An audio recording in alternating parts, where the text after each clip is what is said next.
Whether you're already in Charlotte or thinking about relocating here, it's important to decide whether renting makes more sense or to buy. Now, in 2026, this decision is not as obvious as it used to be. And I want to kick off the video by apologizing for sitting down. I know I usually stand up, but I just got myself in this boot and it's not too fun to stand. Again, it's just the harsh reality that as you grow and as you age, can't play sports like you used to be able to. But moving on. Anyway, I always tell people that it's not always a smart idea to buy a home, and since it really depends on your individual situation. So in this video, I'm going to break down the real numbers of what it actually costs to rent versus buy in Charlotte right now. And we're gonna do this assuming a 6.25 interest rate on the purchase side, because that's what rates have been bouncing around lately. So let's use that number. But by the end, you'll know exactly which option makes more sense for you. Now, let's start with renting. Based on current data from sites like Zillow, apartments.com, and realtor.com, here's what we're seeing in Charlotte right now. Average rents for a one-bedroom apartment is gonna range anywhere from $1,500 to $1,900 a month. For a two-bedroom apartment, you're gonna be looking at $1,900 to about $2,400 a month. And for a three-bedroom home, townhome, those type of things, you're gonna be about $2,300 to $3,000 plus a month. And depending on the area, like if you're in South End, Uptown, Noda, these places that are centrally located, you're gonna be on the upper end of these ranges. I mean, I know people who are paying $2,400 a month for a 450 square foot studio. And so keep in mind, like, these are just general numbers here. And if you're looking at the suburbs, you might even be slightly below these figures. So you could be in a one bedroom, for example, for $1,000 a month. It just all depends on where you're locating, where you're looking, but generally these ranges are pretty accurate. But now let's talk about what people like about renting and see if this kind of matches up to why you are interested in renting. So the first and foremost is a lower payment. So it's no secret that renting is cheaper, contrary to what a ton of realtors will sell you, is that, oh, buy the home because it's cheaper. No, it's not. Renting for something equivalent, unless you're looking at a single family home, renting any type of one bedroom is typically going to be cheaper than purchasing a condo. So people like the allure of finding that $1,500 a month place that is still somewhat centrally located. There's also much lower upfront costs. So when we're talking about renting, you're talking about maybe 2 months deposit that you have to put up front. Maybe you've got a dog and you got a $300 deposit, but ultimately it's going to be about 2 months rent for upfront costs. A big advantage of renting over buying is no maintenance. So, you know, this goes from clogged toilets. Obviously, you don't need to worry about windows or water leaks or anything like that, because that's going to be on the landlord or the property manager to take care of. And so it really gives you that peace of mind that, hey, I'm not going to be hit all of a sudden with a $15K bill for a busted HVAC, for example.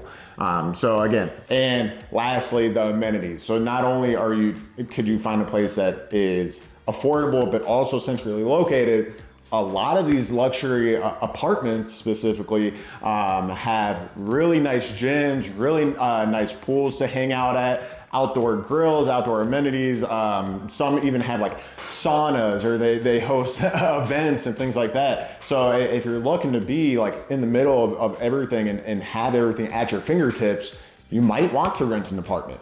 That is a good option for a lot of people. But a lot of other agents will, like I said, tell you that rent is this 100% expense item. You're not building equity and you're not locking in a payment, and rent does usually increase year after year. So while renting is going to be cheaper month to month compared to a mortgage, none of it is going back in your pocket. All of this is true, but I come at it from a different perspective. With that extra money you aren't spending in a mortgage, you could still be investing or spending in your business. And again, to me, that makes sense. Though if you're gonna be dumping it constantly into unnecessarily things like checking out every event, or, drinks at the bar, or, just a copious amount of shoes, or whatever the situation may be, then yeah, I mean, that argument does apply where you're not reinvesting that into yourself. But again, that's a lifestyle choice, and it's not me to dictate what, or any agent or people who's giving advice to dictate what type of lifestyle you're looking right here and right now. Because shoot, we all have times in our lives where we don't want to be thinking about the future. So again, take all that information, soak it in. Up next, we're going to talk about looking at buying. So let's take a very realistic example in today's market. We're going to use an example purchase price of $450,000, which here in the Charlotte metro area is actually above the median price. So you're going to get a pretty nice home, in my opinion, for $450,000. Now, down payment, let's assume a 5% down payment, which is going to cost you about $22,500 for that $450,000. And we're going to assume that 6.25% interest rate. Now, the monthly payment breakdown, your principal and interest is going to be about $2,600 a month. Property taxes about $300. Yes, we are in the Carolinas where we have great property taxes. So if you're looking from like Illinois or New York or California and you're like $300 a month, no way. Yes, it is going to be about $300 a month. And then your property insurance, your homeowner's insurance is going to be about $120.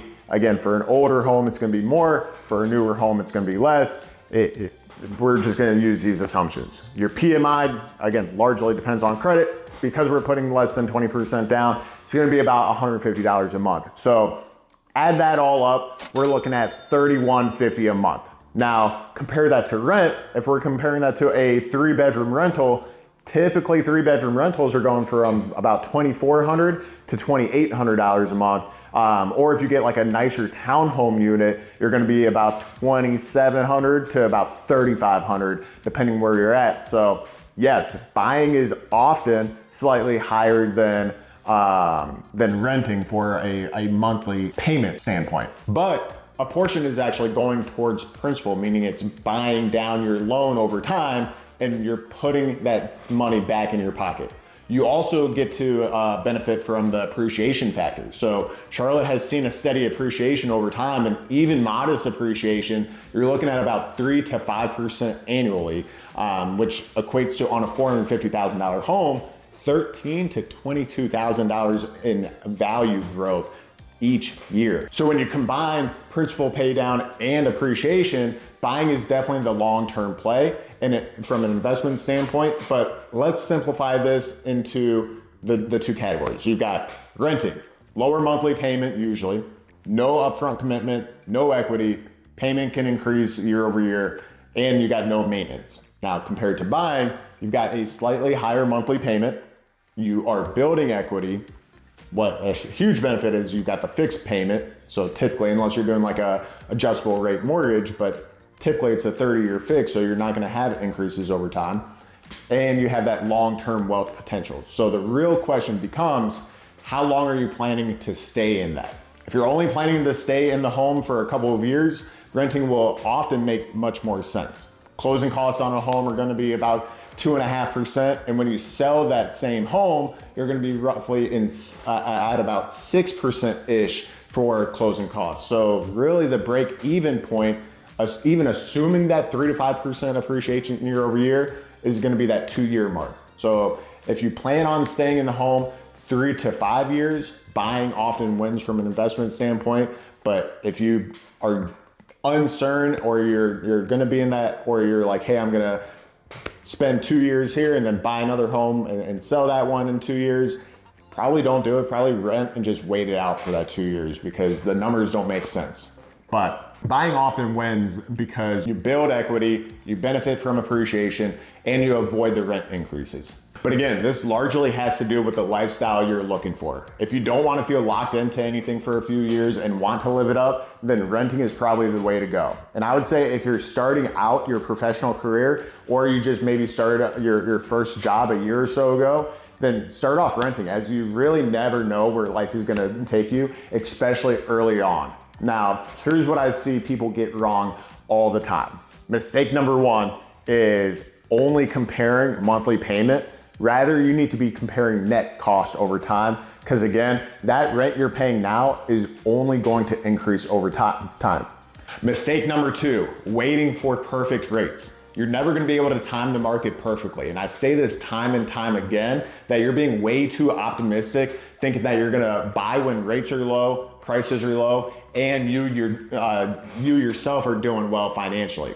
Think about it. If everything around us is crashing, we probably aren't doing well ourselves either, unless we're in a field that profits off of those things, like, I don't know, the government, for example. No, just kidding. But like, if you're in like maybe the medical field, those are pretty recession proof. But ultimately, like, you know, most professions are going to be affected by the overall economy. So thinking that you're going to just be crushing it when everything else is crashing typically isn't going to happen. So don't wait for the perfect time. Long story short.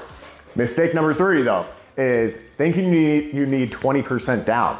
Most first-time home buyers actually use an FHA loan, which is just 3.5% down. And there are also even down payment assistance programs out there if that's what's truly holding you back. The 20% down is just to avoid PMI, which is really not that expensive. And I'd argue is not worth saving up, because over that small payment, like again, in our example above of about $150 a month, the break-even point for that is typically like 8 years. And again, just from a finance side of things, you'd be much better off saving or keeping that, call it, I guess on a $450,000 home, $80,000 or $75,000 in your pocket versus just a $150 a month payment. You could do way smarter things financially, whether again it's reinvesting in your business or in stocks or whatever the case may be.